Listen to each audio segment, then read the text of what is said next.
Okay.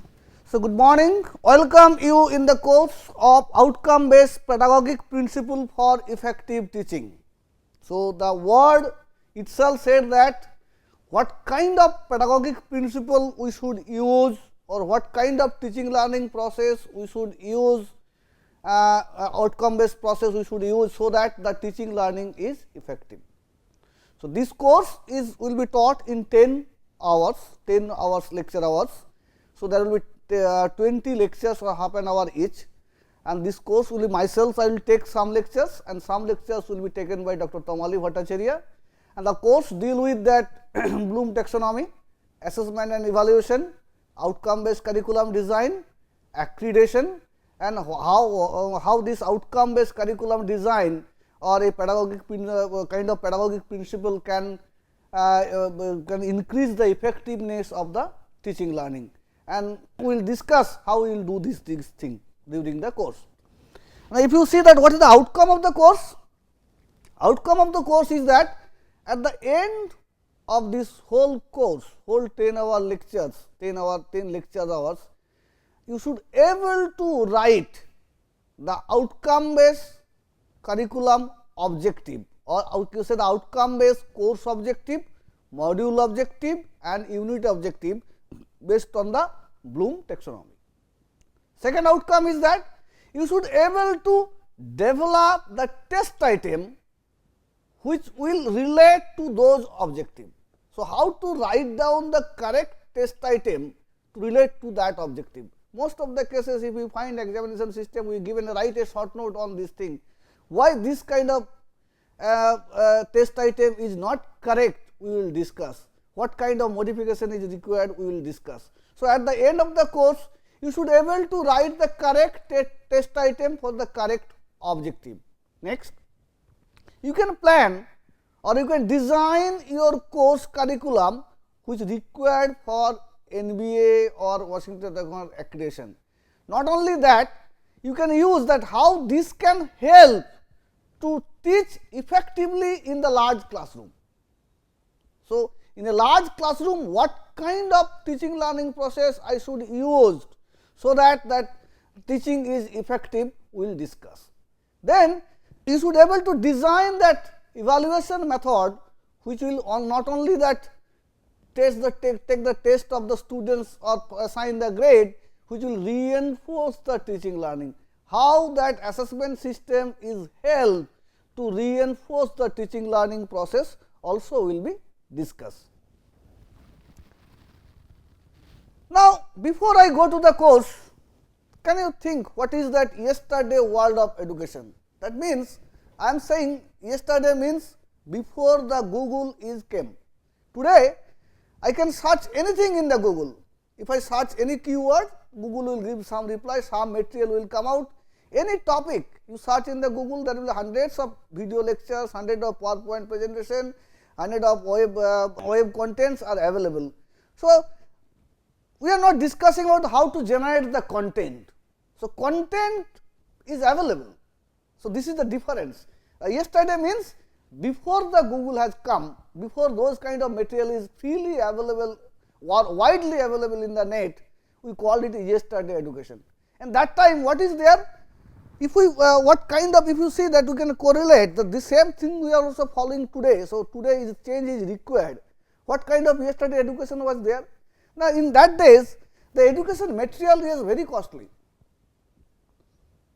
Student cannot afford to buy a very you can say the costly book, or you can say that this kind of today right now today, if you ask my daughter, he can search anything from the net. Once I said what is the meaning of this word, he says just wait, I will type in the Google and Google will give me the meaning. So, not that kind of material is not available. Information was expensive. That is why with the whatever the teacher said, we write down the note. So, it is teacher centric. The teacher deliver the information to the student, and student write down as a class note and give exam, that kind of things. But today the teacher, if a teacher said okay, I will write down some information, students say okay, this is available in the Google. So, why I waste my time to attending in the class? So, that kind of things is available. So, yesterday that is not available. That is why student come and write down the teacher's lecture note. Next one, in a lecture student assume purely passive role. Student does not have an active role. Teacher came in the class, like most of the cases it is happens, like some teacher is teaching about that second order differential equation. He came in the blackboard and write some problem in the blackboard one corner and try to solve it whole blackboard. So, it is a kind of passive role of the student. There is no interaction, not all cases, but some cases the interaction is very limited. Teacher often continuously talk for an hour without knowing student response and feedback. Teacher just deliver the information, teacher thought, student learn and teacher gone. More emphasis has been given on the theory without any practical and real life time situation. Not all the cases, most of the cases like that. Learning for memorization, but not skill. Skill is not there, we will just learn from the memorization. And the advantage yesterday education was there, that is minimum number of students was very less in the class. If you say why that earlier education system was so good in spite of all those drawbacks, number of students. If you see number of students in a class maybe 30, 20. So, teachers know which student is coming in the class, which is not coming in the class. He can read the face while explaining something, whether the students is achieving responding to that things or not. So, those kind of facilities available. But if this same practice if I follow today, I cannot say that I only take a class for 30 students. It is not possible. There is a large number of students. So, tomorrow education or today education system, large variety of, first one is a large variety of high quality learning resources available in the net. If you say anything, it is available in the net. So, if you come in the class with a PowerPoint presentation and describing that presentation, none of the student will interested to receive that information, because they already search it and they got it, and the information is available in the net. Then say, why I attend this class?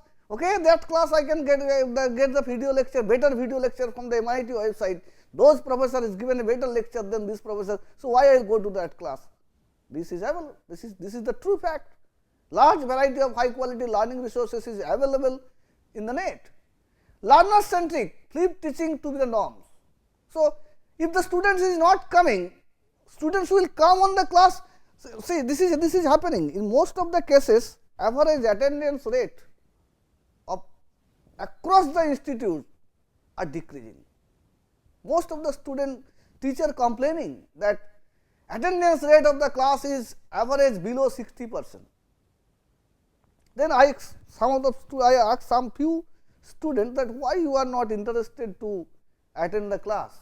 Then student said me, sir, can you give a two very concrete evidence that why should I attend this class? Some of the class is just, if you say the teacher come with a PowerPoint presentation, display the presentation and read it in that presentation. So, why we come to the class? So, there is no interaction, no discussion, nothing is there. So, we have to take the note. So, note, why I take the note in the class? That is available in the Google. Better I learn from the Google is sitting in the hostels. So, why I go to the class? So, that means the learner centric approach is required. So, it is no longer a teacher centric approach. What I will deliver, student will learn, this is not mandatory. The student will demand that I want to learn this thing, I am unable to or you can say I have a misconception on this problem only. So, student will demand that I want this kind of skill from the teachers. So, that is learner centric. So, it is not only the information. Nobody interested about that how many theorem you have remembered, how many law you have remembered, if I do not have the how to apply those law in real life problem.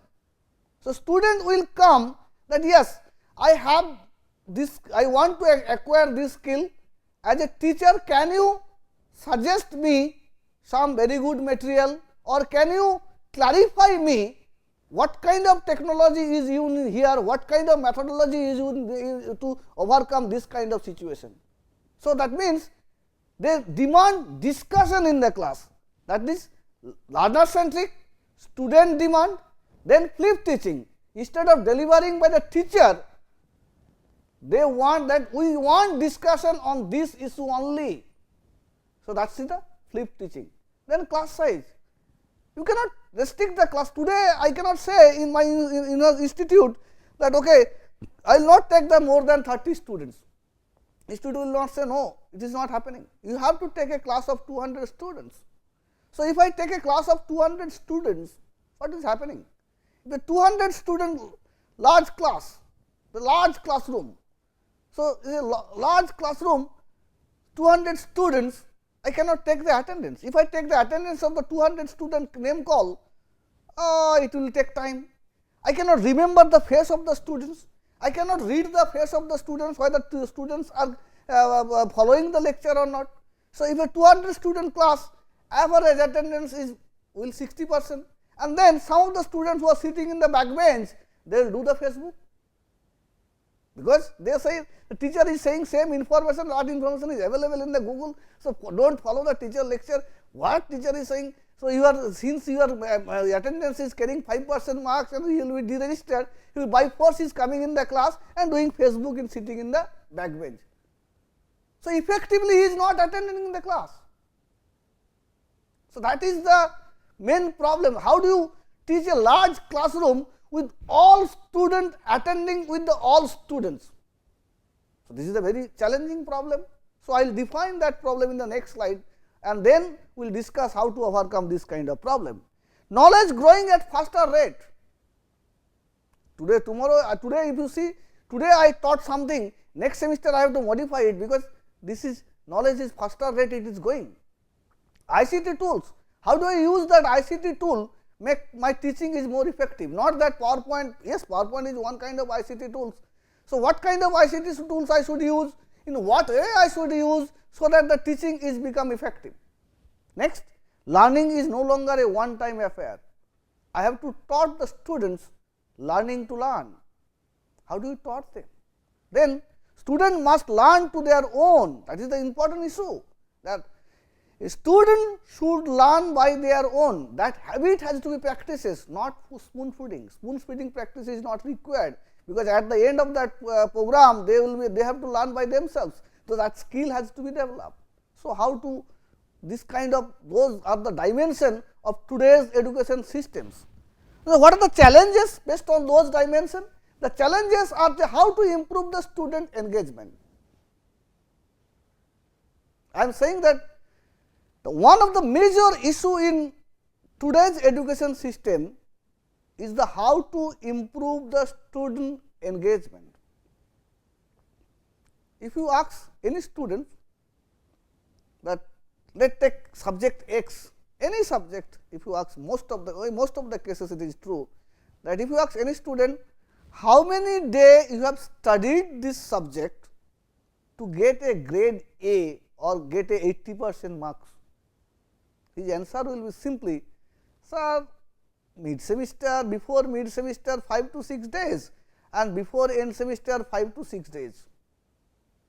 So, why I taught the subject for 6 months? If I say, let us for the graduate engineer, there is a 8 semester and average engagement of the student is 10 days per semester. So, if you say 4 year 8 semester, 8 into 8, 10, 80 days. So, they only engage 80 days in the along the 4 year to get a degree, BTech degree. So, what kind of student engagement we have talking about it?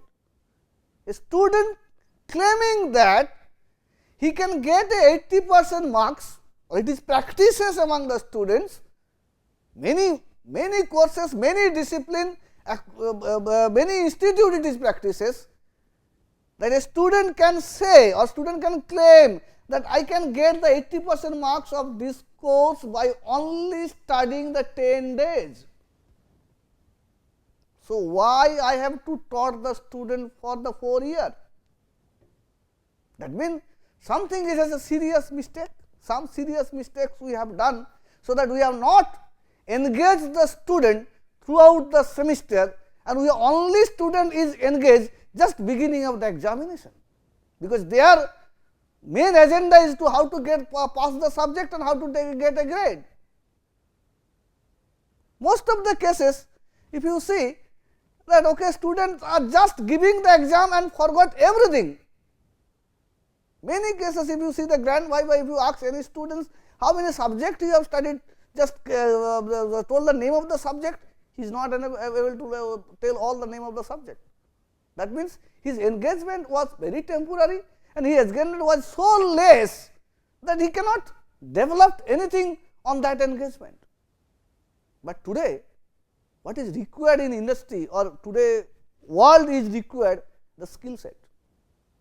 How to equip a students with a 21st century knowledge, skill and attitude. How to equip the student with 21st century knowledge, skill and attitude. How do I do that? What kind of skill? That means, if I say I am a BE engineer civil, then I have to prove as a BE engineer civil, I have this skill which other person does not. That is why I am a BE engineer in civil. So, any study, any course, suppose you said that okay, I have attended this course. Why I have attended this course? To get a certificate? If you attend this course for a certificate, my advice is do not attend this course. If you not use this knowledge in your practical life, that means skill. If you does not have any skill is acquired by this course, then the objective of this course is total 0. So, if you say I study mathematics to pass the exam, then why I study mathematics? So, I get a certificate, and that certificate is that my characteristics, that I am a civil engineer, I have only certificate. If you say that same example is given in skill development program by our present prime minister, then if you say that you cannot say that I am BE civil, that is not your tagline. You can say I have this skill which any other person does not have. That is why I am a BE in civil engineer. I can do this thing, and that differentiate me from the others. That is why I have get a degree, that BE in civil. See, the government has taken initiative of MOOC. What is the basic objective of the MOOC? It is not to provide a certificate, okay, you have a great 90% in analog electronics, and later on if I ask you, can you design a push pull amplifier? He said, no sir, I studied it, but I forgot it after the exam. That kind of education is not required for 21st century. So, I cannot say I offer a subject on MOOC and okay, I give you this MOOC subject, you follow this subject, solve some mathematics and give an exam and get a 90% grade without any skill. I am not happy that grade will do anything on you. I will show you one philosophy that I will show you right now, that suppose this philosophy if you want, which picture you will be like much more? Are you carrying the education or education will carry you? If you are a Bengali and if you studied that Tagore's, long back Tagore said that we are only carry the education, but education are not carrying us. If you say that Tagore writing, it is like that, শিক্ষাকে আমরা বহন করিয়াই চলিলাম বাহন করিতে পারিলাম না.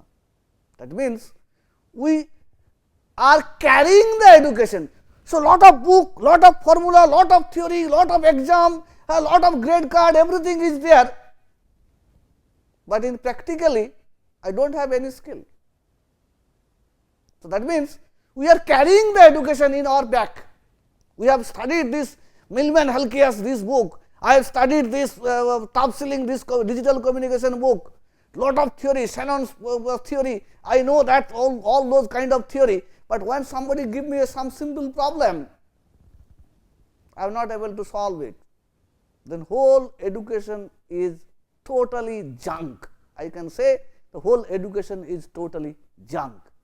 So, in that case, what I require? We have to develop the skill and attitude. As a teacher, my responsibility to provide a lectures or to follow a teaching learning process which can develop the skill and attitude which is required by the 21st century. Some students are there, if you say they got 90% marks, but if you give them some simple complex problem or a tough attitude is required, they break down. So, not only the skill, also I require attitude, positive attitude. I should not be a civil engineer, what will happen, what will happen, what will happen. That kind of attitude is not required. We require a bold attitude with a prominent skill. So, I have to equip the students with a bold attitude and prominent skill, not the only knowledge, some information, some theory, some grade and some marks.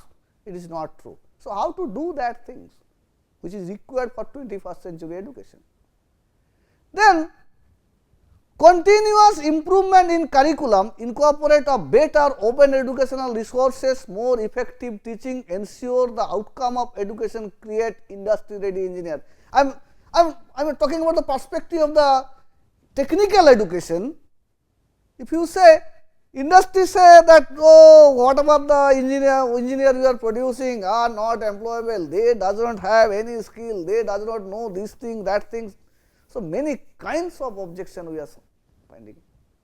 And as a teacher I said, yes, they should know the basic, they should know this basic. So, everybody offering a subject, introduction to the basic of this thing. So, I am saying what skill they have acquired, which will be used in industry to solve their problem. So, I cannot say, okay, I will teach a curriculum which I have prepared in 1947 and I follow the same curricula today also. I cannot do that, because if I do that, then the industry will say that, okay, like that. If you see that example given by our present PM, same I just can quote. He said he visited an automobile engineering education institute, and they are also they have taughting a model which is totally absolute. So, why do you require that knowledge? So, I can say, how do I continuously improve my curricula or the skill set which I want to develop on the students with the active collaboration of the industry, so that later on they should not say, okay, I cannot, your engineers are not employable, your students does not know anything about this thing. So, as per the requirement with the active feedback from the industry, can I modify my curriculum? Not only the objective, but also the resources. Suppose I said today I taught some course which is directly, I can give an example that I taught a embedded system course. Okay. So, there is some modern tools are there. So, that is used by my engineers. So, now I do not know anything about that tools, and a student is pass out. He joined that institute and industry and find he cannot do anything, because he does not know the tools. Now, I should get an active feedback from the industry that today embedded system is moving in this direction. Those are the modern tools which are coming out. So, they should share this to institute also. So, if they share it, then as a teacher, I can use it effectively in my whole lecture, and I can claim that my student has a skill set which is required by this industry.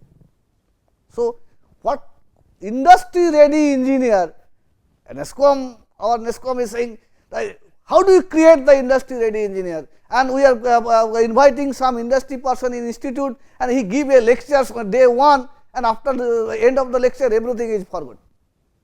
But we want how do you collaboratively develop an active sharing platform by which as a teacher I should be clearly stated that end of this curriculum they will develop those skills.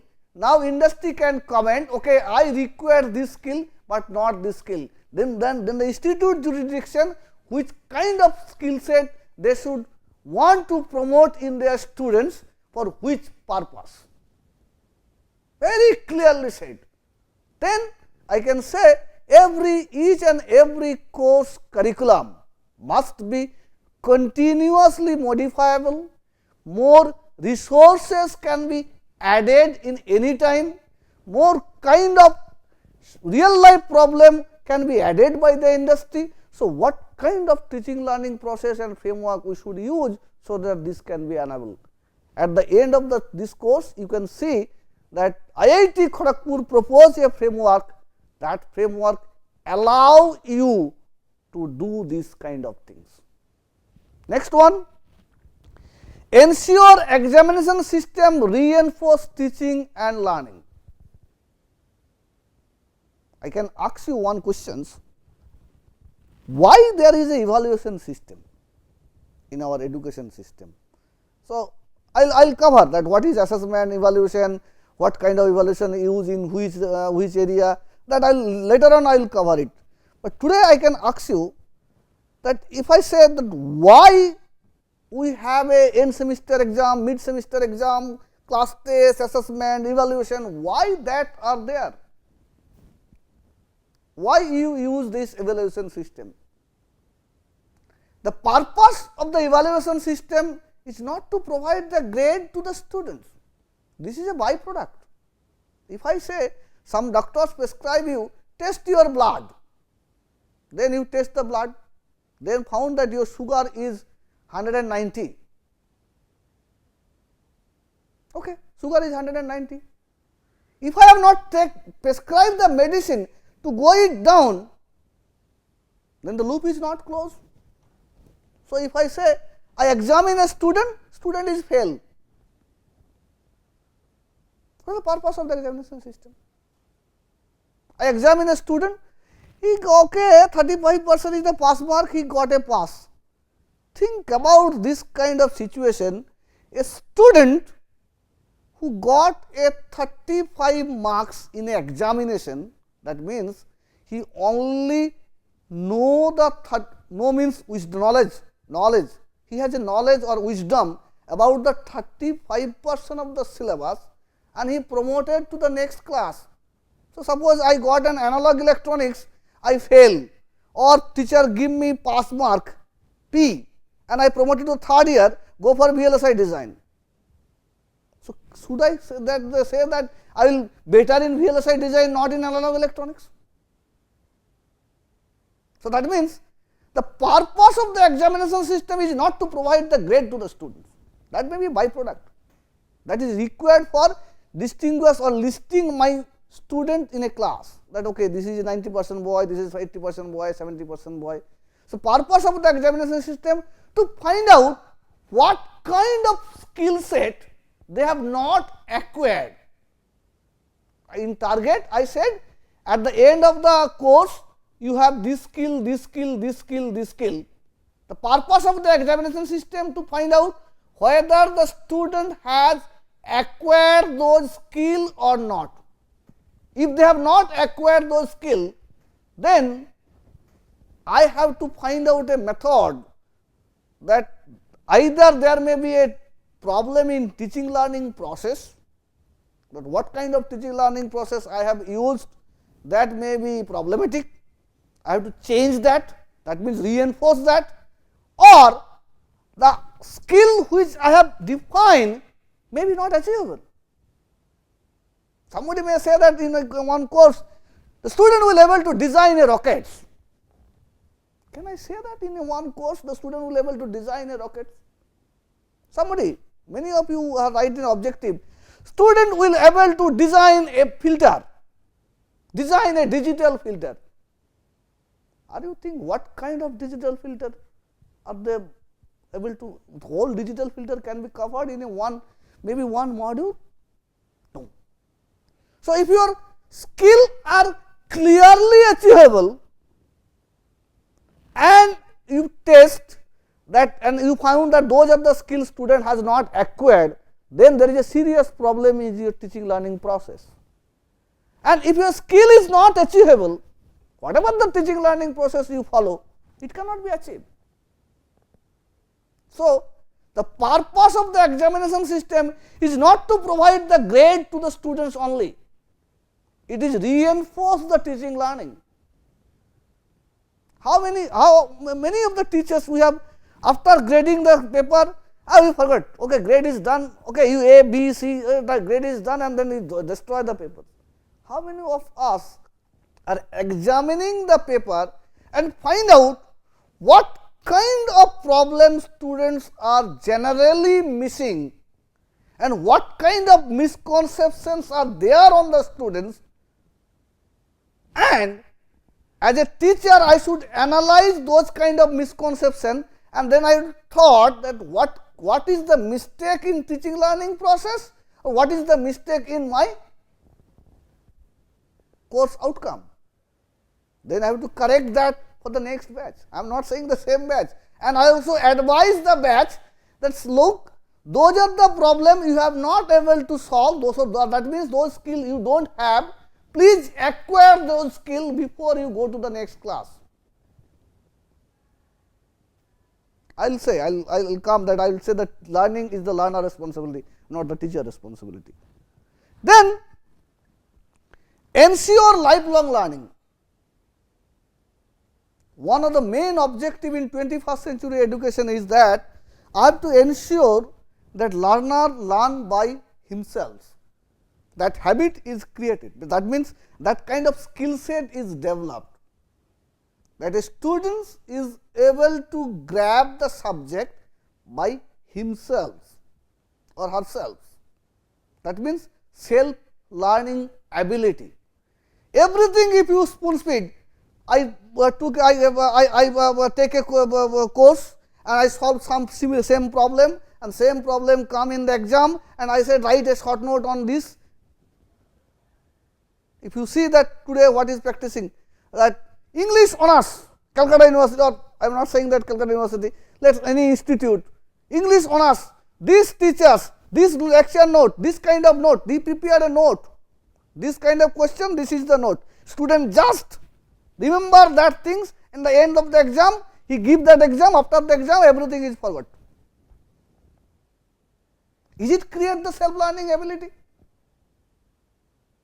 No, not at all. So, I have to don't spoon feed the students.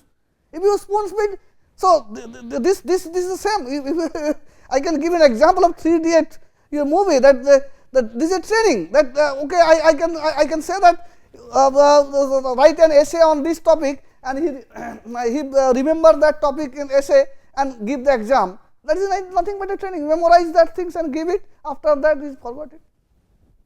Everything is forgettable. Most of the cases in our, if you see BTech courses, if you ask anything in the final year, any first year courses, yes, I forgot it. Why he forgot it? Because he studied it as an examination system, and he only remember for the get the marks. He does not develop any skill set, and question paper also does not test the skill set, only test his memorization ability, and that is why he get a 90% marks. At the end of that exam, he forgot everything. This does not ensure the life self learning ability. So, what kind of teaching learning process we should follow, so that it can ensure that the skill set of self learning ability is developed on that student. Then I have to teach a large class, that will be a huge class, 300 students class, 400 student class. Now, what are the difficulties? If you scientifically analyze the difficulties, since there is a 400 students, whatever that your entrance exam, whatever that filter is there will be a different kinds of learning ability of the different students. So, ability of learning ability of the students will be different or varies from students to students. Learning style will vary from students to students. Learning approaches will vary from students to students. All those things will be taught in this course. That what do you mean by learning style, learning approaches, and learning style, learning approaches, and learning ability. So, I have a 400 student class. Every student has its own learning style, learning ability, and learning approaches. Some students are surface learners, some students are deep learners, some students has a very good ability, some student has a less ability. So, all kinds of distribution will be there in the class.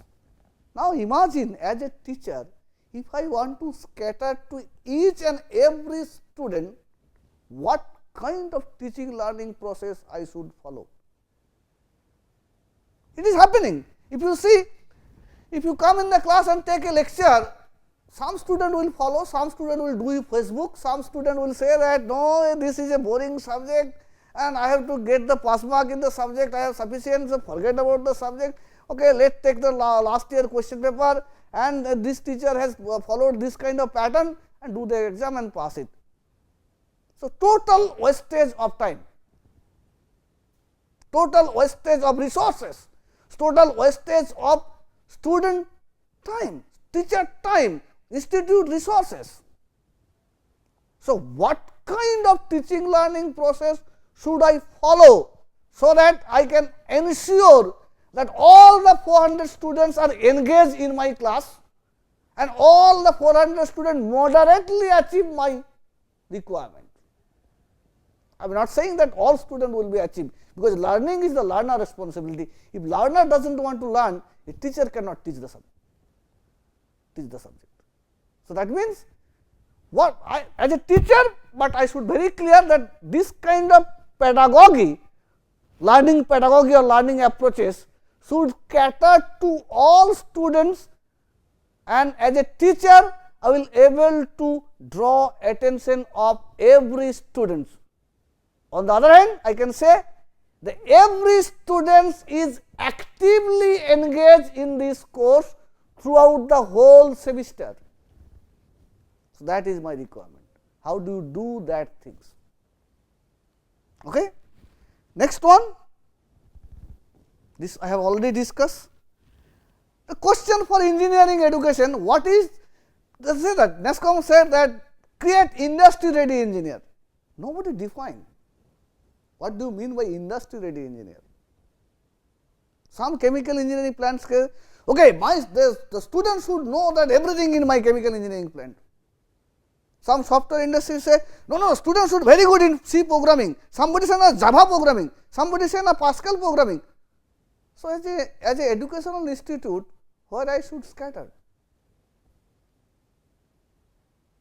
Think about that, can I not do something that as a institute I can say that my student will develop those are the skill set, I am intended to develop this skill set on my students.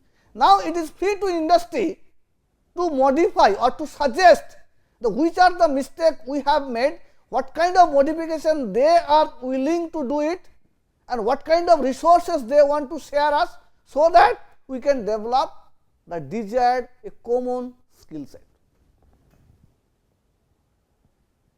So, what kind of methodology we should use to achieve this kind of goal? I will show you a methods by which yes, this can be achievable. So, this is the whole lecture principle, that we should encourage the students not carrying the education, but education should carry them. So, how do you do that? That is the whole summary of this class, that or whole course. How do you taught effectively to the student, so that they have developed their skill set, they have developed their attitude, they have also developed their knowledge, and by after they have pass out from this institute, they should reflect those skill set, and the industry will be happy, as the educational institute also happy. Okay. So, next class I will talk about the accreditation.